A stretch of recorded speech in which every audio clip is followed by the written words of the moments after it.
Bonjour à tous et bienvenue sur Indie Wargame. Aujourd'hui, on va parler des éditions de jeux, donc on va se projeter vraiment loin dans le futur, et également de la première campagne narrative. Avant ça, je voulais juste signaler qu'il y a Romain, un des membres les plus actifs de la communauté, qui a décidé d'ouvrir une page Facebook. Donc vous le savez, moi je suis vraiment pas client de Facebook, donc j'irai pas là-dessus. Mais ça n'empêche pas que Romain a gentiment proposé de relayer les informations afin de pouvoir toucher un maximum de monde. Et sur ce point-là, je sais que j'ai tort parce que Facebook, je le vois, c'est la première porte d'entrée vers la chaîne. Je vois qu'un maximum de gens viennent de là lorsqu'ils découvrent la chaîne. Donc oui, c'est vraiment par pure conviction personnelle, je déteste les endroits où on étale un petit peu sa vie privée et voilà, j'aime pas ce Facebook tout simplement, donc j'irai pas là-dessus. Merci tout de même à Romain de s'en charger pour moi, de se sacrifier pour la bonne cause parce que on a eu un petit pic d'affluence depuis qu'il a commencé ça et il est vraiment assidu, il poste vraiment régulièrement là-dessus, donc c'est vraiment cool de sa part. Et sur ce, on va passer au sujet de la vidéo. C'est parti.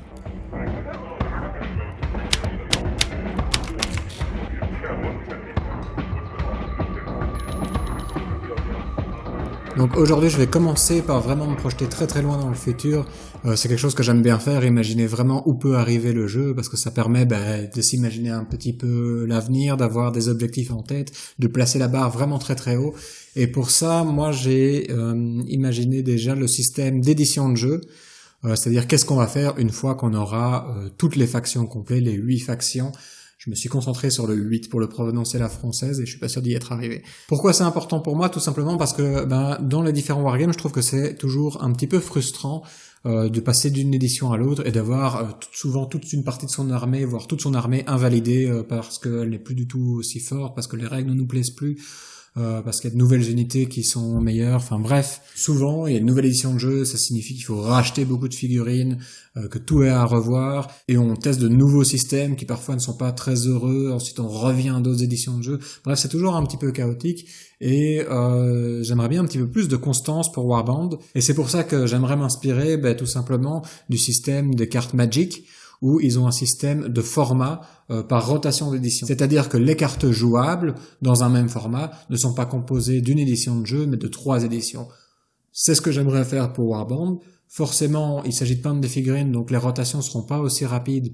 Donc j'aimerais qu'on se concentre sans doute sur 2 éditions au départ, et ensuite, si le rythme s'accélère, peut-être passer à 3 éditions.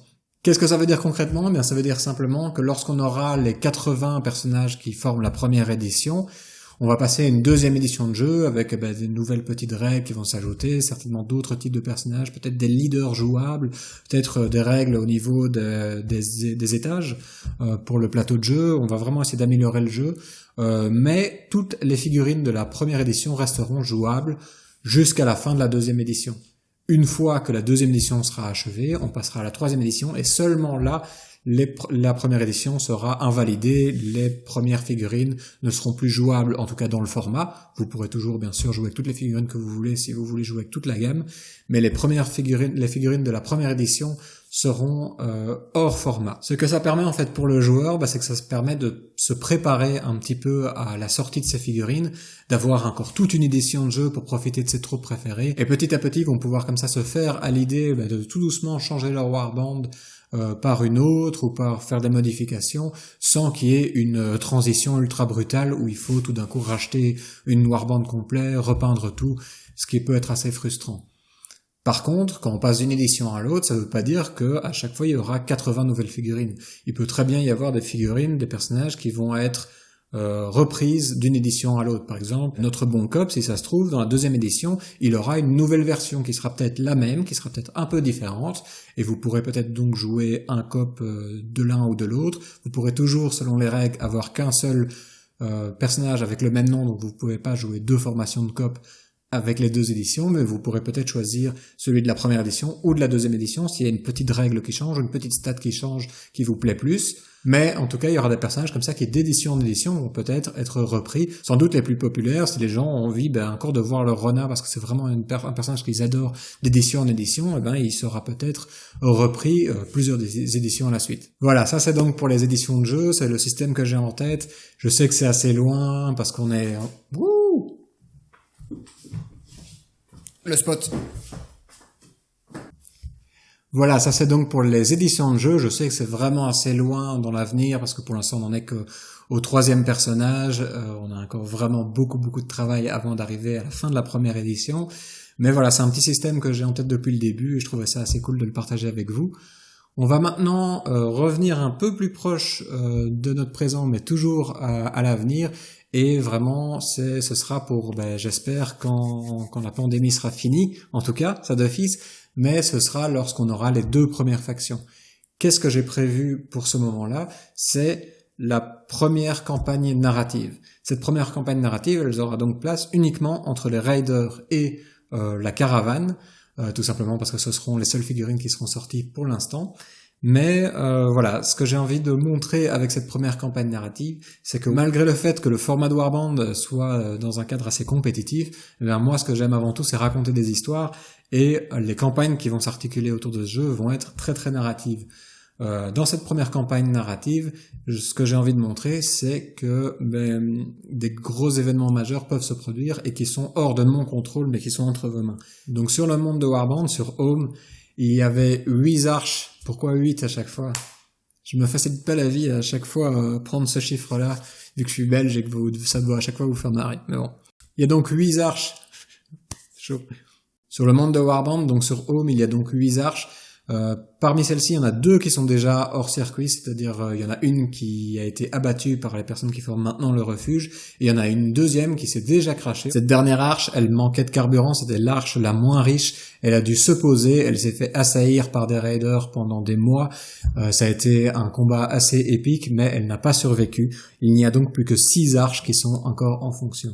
La plus grosse d'entre elles, c'est Managone. Managone, elle doit également faire le plein d'énergie très prochainement, bien en fait lorsque la campagne narrative va prendre place.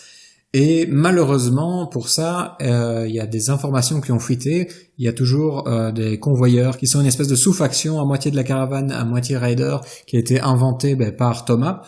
Et ces convoyeurs, leur but à eux, c'est vraiment de vendre de l'énergie aux cités, aux arches, lorsqu'elles en ont besoin, et ils sont vraiment spécialisés dans le fait de le faire ça le plus discrètement possible, de pouvoir monter des structures très rapidement, de les démonter pour que l'information ne fuite pas. Malheureusement, l'information pour le refuel de Managone a fuité, et des petites bandes de raiders se sont déjà infiltrées dans la cité. C'est là que va débuter l'histoire de cette campagne narrative.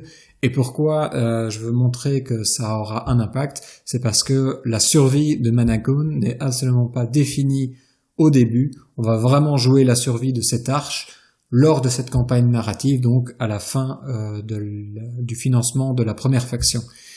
Comment est-ce que en pratique je vais mettre en place cette campagne? Et ça, je suis vraiment assez excité de mettre ça en place. Tout simplement, et c'est pour ça que j'ai besoin que la pandémie s'arrête, je vais prendre ma petite voiture et je vais prendre un plateau de jeu et je vais prendre des petites warbands avec, et j'ai envie de faire un tour de France et d'aller chez un peu toutes les personnes qui ont vraiment participé depuis le début, ou ceux qui vont participer à partir de maintenant, celles qui, voilà, il y a vraiment une petite communauté qui se forme pour l'instant. On a des discussions ultra cool pour l'instant sur Discord, je suis très content. Mais voilà, le but, ça sera de prendre ma voiture et de montrer que le hobby, il peut voyager. On n'est pas obligé de se mettre autour d'une table et de faire venir des gens chez soi. On peut, Warband se prête à ça en tout cas. Comme on a 4 petits plateaux, prendre les plateaux, prendre la route et prendre comme ça son pied pendant quelques semaines à aller faire des rencontres, faire des petits ateliers peinture. Donc ça va être plein de vidéos très chouettes aussi, parce qu'on forcément j'ai envie de couvrir ça pour la chaîne. Et voilà, donc ce sera une campagne narrative que je vais mettre en place avec vraiment une suite d'histoires, et je vais probablement inventer les scénarios au fur et à mesure que je fais de la route et que je vais rejoindre un point et puis l'autre. Chaque personne que je vais appeler pour cette campagne aura l'occasion de me dire je veux prendre le parti des raiders, ou je veux prendre le parti de la caravane, ou même de temps en temps on aura peut-être des warbands bicolores Caravan Rider, si on arrive à intégrer ça dans l'histoire. Si y en a qui ont envie de montrer ce genre de warband bicolore, il n'y aura aucun souci, on va intégrer ça.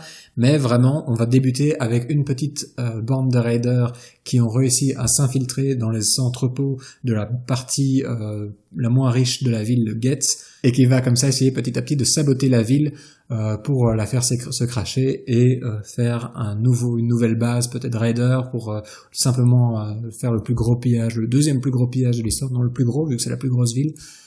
Donc voilà, ça c'est le petit truc que j'ai envie de mettre en place. Je suis vraiment très impatient de faire ça. J'espère que la situation dans le monde va s'améliorer dans notre monde à nous, pas sur Home. Sur Home c'est la merde, mais chez nous aussi. Du coup j'espère que ça va s'améliorer chez nous pour qu'on puisse foutre le bordel sur Home. Donc voilà, c'est tout pour aujourd'hui.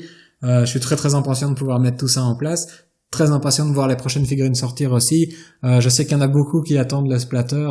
C'est pas encore pour tout de suite parce que forcément la France se reconfine. J'imagine que GRX qui s'occupe du tirage résine, c'est un petit peu compliqué pour l'instant. Ils ont sans doute beaucoup de demandes et ils sont certainement en effectif réduit. Donc ça peut durer jusqu'à 3 mois si c'est comme la dernière fois pour que le splatter soit là. Mais bon, on n'est pas dans le rush non plus parce qu'on n'a pas spécialement le budget pour lancer la suite. Donc c'est pas trop grave, on va attendre et ensuite petit à petit on va lancer toute la faction et une fois qu'on a tout ça en route pour la destruction ou la sauvegarde de Mana Gold. Ciao.